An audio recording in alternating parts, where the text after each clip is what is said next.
cordial saludo, integrantes del seminario Páginas de Estanislao Zuleta de la Escuela de Pensamiento Crítico Maestros de la Sospecha. A continuación, haré una síntesis de las intervenciones de esta semana y de la propia lectura que hice del texto. Señalo que esta síntesis tendrá dos momentos.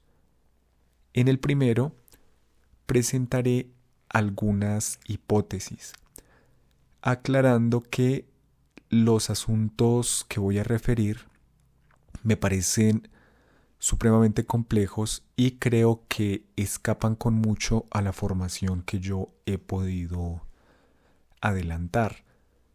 Entonces, quisiera que lo que señale a este respecto sea tenido como una hipótesis justamente para la reflexión y para la crítica que nosotros podamos hacer de estas.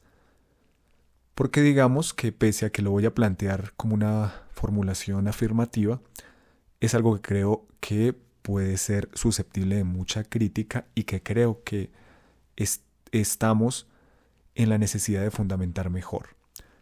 En segundo lugar, quisiera presentar algunas preguntas que me parece que deja esta semana de conversación y esta lectura en particular.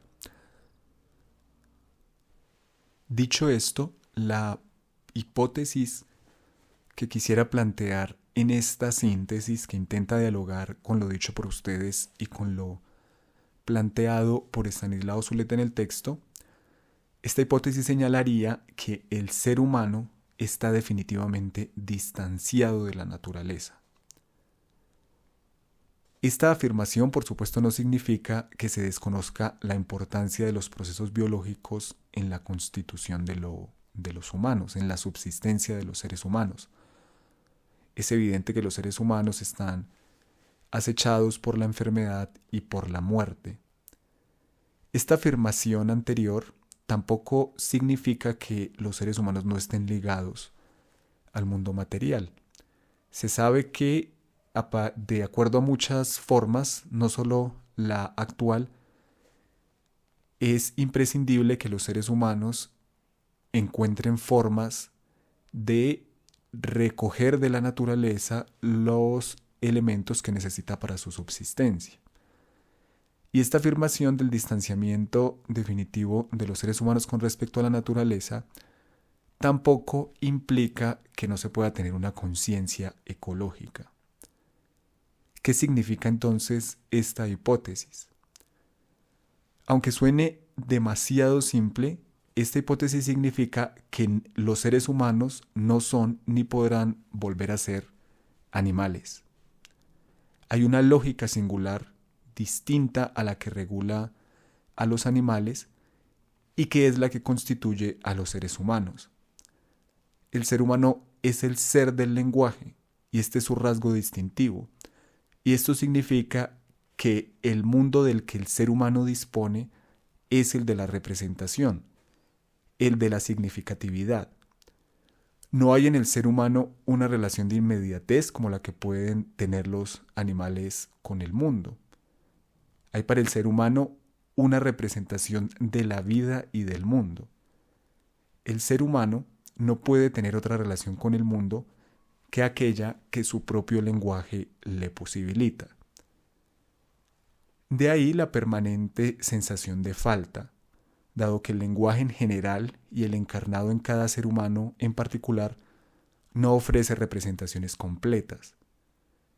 Quizá a eso se deba o a eso se refiera el desdoblamiento de la representación que menciona Estanislao Zuleta. Ante la incompletud del lenguaje se despliegan diversas formas de representación del mismo objeto. Esto, y quiero establecer esta relación, se aprecia muy bien en la fotografía o en el cine, artes en las que siempre hay un encuadre. Esto significa el espacio en el que algo se aprehende y se muestra. Pero además del encuadre, o por fuera del encuadre, hay una zona mayor que es la de fuera de campo, en la que está lo que no se ve, lo no aprendido o lo no mostrado, bien porque no se ve en ese momento o bien porque escapa a la posibilidad de ser visto, de ser aprendido por la mirada. Ahora bien, junto a la insuficiencia del lenguaje también está la posibilidad de la significación. Y la significación no es solamente reconocimiento de lo que hay en el mundo, sino posibilidad de creación. El lenguaje no es solo el modo de situarse en el mundo, sino también de crear el mundo. El sentido profundo de las artes quizá radique sobre todo en la creación de formas y sentidos previamente inexistentes en el mundo. Esto resulta muy importante porque entonces no hay una superioridad entre las formas primitivas y las actuales de la representación. De hecho, en los ejemplos que da Zuleta, y ateniéndonos a algo que ya había dicho el mismo Zuleta en el apartado que tratábamos la semana anterior, sociedades como la Cadubeo parecen superiores a las actuales, porque las posibilidades de representación artística del mundo parecen repartidas allí más democráticamente, en tanto que en nuestra época la inmensa mayoría está desprovisto de los elementos necesarios para concebir y ejecutar una imagen, una frase o una composición musical profundas y significativas. Lo anterior también nos permite pensar un problema planteado por los intervinientes, y es el de la relación entre lenguaje, regulación y norma. El lenguaje, por supuesto, realiza ordenamientos, es decir, posibilita organizar elementos heterogéneos que de otro modo parecerían caóticos y dispersos. Así, no habría lenguaje si no hubiera organización de elementos. Ahora bien, dentro de ese ordenamiento bien pueden emerger las formas singulares, la creación y la libertad. Acá se puede presentar el muy conocido ejemplo de la creación poética, la cual no sería posible si no se reconocieran ciertos ordenamientos propios del lenguaje. Si se desconocen todas las formas de organización gramaticales, por ejemplo, no podría configurarse un sentido inédito y por ende no habría poesía. Así pues, la liberación posible para los seres humanos, la forma en la que podemos pensar la libertad, no pasa por el abandono de los constreñimientos del lenguaje y el retorno a la naturaleza, lo cual parece imposible, sino por la elaboración singular de los ordenamientos del lenguaje. Aquí me parece necesario señalar que creo que Zuleta y esta síntesis que de momento estoy presentando se mueven fundamentalmente en el ámbito de la constatación, es decir, en el espacio del señalamiento de unas características, pero todavía no estamos en el ámbito de una explicación. Estamos señalando entonces unas características de lo humano, unas características del lenguaje y unas características de la creación artística.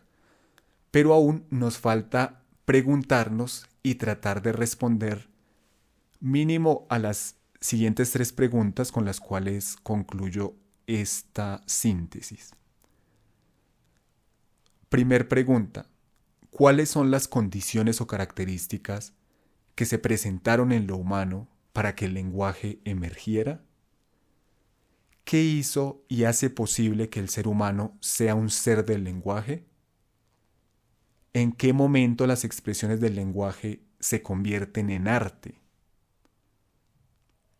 Es decir, ¿cómo podemos distinguir entre esas múltiples y cotidianas expresiones del uso del lenguaje y las formas propias del lenguaje empleado o logrado en términos artísticos? Y finalmente, quisiera preguntar, hemos entendido que el lenguaje es primordial, y esto en el sentido de que es constitutivo de lo humano. Lo humano se encarna en las propias formas del lenguaje. Uno podría decir que lo humano existe desde que existe el lenguaje, así como Zuleta lo señala con respecto al arte. Esto me parece posible de entender, pero ¿qué significa que el arte es primordial? ¿Significa que es constitutivo de lo humano? Y si el arte es constitutivo de lo humano, ¿por qué es posible una vida tan distante del arte, como lo que vemos por lo general en nuestra época? Esto era lo que quería presentarles. Insisto en que tengo inseguridades con respecto a varios planteamientos, pero creo que la inseguridad no debe silenciar, sino que más bien debe ponerse sobre la mesa con el propósito de tratar de trabajarla y eventualmente superarla. Muchas gracias, les deseo un feliz día.